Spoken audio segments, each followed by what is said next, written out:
Bueno, buenos días. ¿Se oye? Sí, se oye. Hoy yo no voy a mostrar datos, en realidad lo que quiero es, a veces pensamos que las ciencias en general son muy precisas y no estamos hablando de matemáticas, pero a veces podemos cometer errores en el lenguaje y esto puede dar lugar a una reacción en cascada que puede perjudicar incluso a la hora de plantearte la gestión de las especies. Aunque voy a hablar del árbol al final, en realidad el concepto que quiero un poco desarrollar es el concepto de especie invasora. ¿Qué es un invasor? Si pensamos en invasores a nivel histórico, podemos pensar en Alejandro Magno. Alejandro Magno, evidentemente, su imperio ocupó una extensión importante, pero tenía una peculiaridad. Alejandro Magno solía adaptarse a las diferentes culturas que iba conquistando y no las destruía, se hacía un poco cómplice de ellas, conseguía de alguna manera una invasión poco agresiva con las poblaciones que iba conquistando. En cambio, si pensamos en invasiones bastante más dañinas para las poblaciones invadidas, pues sin duda los hunos, y Atila cuando empezó 100 años después a conquistar gran parte de cierta zona europea y asiática, pues desde luego esas invasiones seguramente los que la recibían no lo verían de la misma manera que los que estaban con Alejandro Magno. Es decir, hay invasores de un estilo y de otro. ¿Qué ocurre cuando hablamos de especies invasoras en ecología? Partimos de la base de un libro de 1958 escrito por Charles Elton, que fue un poco el inicio de este concepto. Este libro es el principio, nos habla de especies sobre todo exóticas, lógicamente, que han sido distribuidas por el hombre en distintos sitios y que van expandiéndose, pero el error, de alguna manera, que cometió Elton fue que no definió exactamente qué era invasor. No dijo exactamente cuáles eran las peculiaridades de las especies invasoras. Se limitaba a hablar de aquellas especies que se estaban distribuyendo ampliamente en zonas ajenas a su territorio. Esto dio lugar a una controversia que ha llegado hasta nuestros días. Artículos como, por ejemplo, el de Colaudi y Marquis Isaac, en donde ya se están planteando varios investigadores exactamente qué queremos decir con invasor.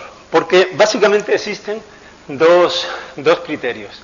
El criterio biogeográfico, que lo que viene a decir es que quien invade un territorio es equivalente a que lo coloniza, sin entrar en si lo está dañando o no lo está dañando, si realmente es un problema para el ecosistema. Y luego está el criterio del impacto, en el que se asocia la palabra invasor con la palabra perjudicial. De hecho, esta es la definición que plantean Valery y colaboradores en este trabajo. Y la realidad es que, como no hay consenso, es muy importante cuando estemos haciendo una cita de un determinado estudio, cuando queramos hablar sobre los efectos de especies invasoras, a lo mejor en base teórica, si no tenemos suficientes datos, porque el problema muchas veces es que no hay datos empíricos que nos permitan describir cuáles son esos efectos, pues debemos de entender bien qué querían decir los autores. Y de lo contrario se puede dar lugar a malentendidos.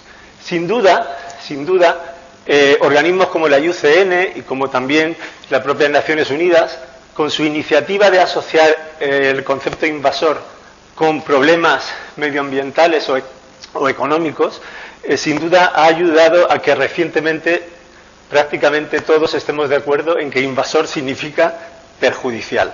El problema es que hay publicaciones previas que a lo mejor no lo consideraban. Y es el caso de las publicaciones que yo he hecho con el árbol. Por ejemplo, es así. Es decir, por ejemplo, dos estudios muy relacionados que publiqué 2 años seguidos sobre la presencia del arwi, que es una especie que quien no lo conozca es de origen norteafricano, se introdujo en 1970 en Sierra Espuña, en Murcia, y se ha ido expandiendo su territorio por diferentes territorios. Hoy por hoy, bueno, ahora entraré en si tiene o no efectos perjudiciales. La cuestión es que yo, este primer estudio de arriba, del año 2006, lo que planteo es, desde un punto de vista de adecuación de hábitat, una serie de modelos, explicar esa expansión del arwi. En el siguiente artículo, aquí lo denomino Invasive Exotic Outdoor, y bueno, esto ha tenido sus consecuencias. Aquí lo que hago es comparar esa distribución con la que tiene la especie nativa cabramontés, que a priori podría ser un competidor. Pero si nos fijamos en el primer artículo, están relacionados. Cuando hablo del Arri como invasor, lo que estoy diciendo es precisamente que tiene una capacidad formidable de establecerse, de expandirse, típico de invasiones biológicas según Williamson del año 96. Y es cierto que este libro habla genéricamente de ejemplos de especies que colonizan el territorio, pero no necesariamente que son perjudiciales. Esta es la expansión muy simplificada del Arri desde Murcia y también en Alicante, que son poblaciones que se escaparon de fincas de caza, que ha ido colonizando diferentes territorios. Entonces, claro, ¿qué ocurre? Que en base a estos estudios, y poco más, porque no se ha trabajado mucho con el Arri, se decide en España, en el año 2011, cuando se crea el primer catálogo español de especies exóticas invasoras, se toma la decisión de incluir al Arri como especie perjudicial, porque aquí sí invasor quiere decir perjudicial. Aunque con una peculiaridad muy curiosa, se exceptúa, en cambio, las poblaciones de Murcia o las que llevaban ya un tiempo distribuyéndose por distintas zonas. Se le considera, por tanto, invasor, por ejemplo, en la isla de La Palma, en Canarias, donde también se ha introducido, o si hubiera poblaciones en otros territorios. Desde un punto de vista ecológico no tiene ningún sentido esto que estamos viendo. ¿Qué ocurre? Que en el año 2013 hay una revisión del catálogo. Y en el año 2013, ahora ya solo se salva la población de Murcia, en el Arri, que es la que está arriba, la línea de arriba. Ya los que están en Castilla-La Mancha, en Andalucía y tal, se considera que son perjudiciales. Es una adaptación, ¿no? En realidad está asociado a un cambio político y a una nueva estrategia. Pero ¿qué ocurre? Hay una demanda de grupos ecologistas que yo le veo sentido, y plantea que el Arri, vamos a ver por qué en Murcia no es invasor y en cambio sí lo es en Almería, no tenía sentido. La plantean y el Tribunal Supremo les da la razón. Ha salido en el año pasado, 2016, una adenda con correcciones. El Arri ahora es invasor en toda España. Eso ha dado lugar a medidas que todavía no están implementadas, estamos mal de tiempo, de eliminarlo, ¿no? De erradicar la especie. Si vemos la distribución, que me parece que me he pasado, de adecuación del hábitat, no, va bien. Esta sería la adecuación de hábitat, o digamos los hábitats óptimos según datos de distribución que nosotros contamos con ellos de la cabra montés. El Arri, en cambio, tiene una tendencia más genérica a ocupar el sureste. Eso es típico de las especies que acaban de llegar, exóticas, el hecho de que no estén de alguna manera relacionados con o adaptados totalmente al medio. La cabra montés utiliza un gradiente medioambiental muy limitado y el Arri, en cambio, bastante más amplio. También hemos comprobado, estudios que hemos efectuado con algunas poblaciones en simpatría, que el Arri preferentemente tiene una alimentación centrada en las especies herbáceas. Esto es interesante, no me da tiempo a entrar en este tema, pero lo diferencia de la mayoría de los silvestres, de los ungulados silvestres herbívoros que hay en la península ibérica.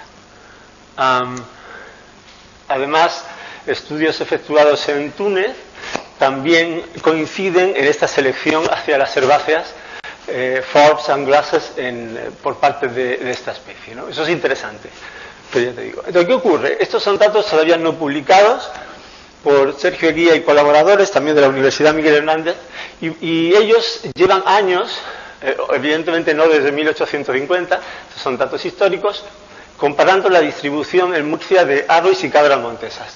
Si vemos en rojo cabra montés y en azul Arri. Años 70 se introduce en Sierra Espuña, aquí hay un punto ya azul que equivale a Arri, y vamos a ver la evolución. La evolución con datos periódicos que siguen tomando a día de hoy. Vamos viendo cómo el Arri se va expandiendo, seguramente también facilitado porque le dan alimento suplementario ya que es cazado, pero la cabra también empieza a expandirse. Y la situación actual es de solapamiento de poblaciones y, por lo visto, en algunas sierras de desplazamiento del Arri por la cabra. En definitiva, nosotros planteamos, bueno, en mi caso además he hecho una recopilación de todos estos conceptos y planteo que debemos de tener mucho más cuidado a la hora de gestionar especies si no hemos entendido de base qué querían decir los propios investigadores. Muchas gracias.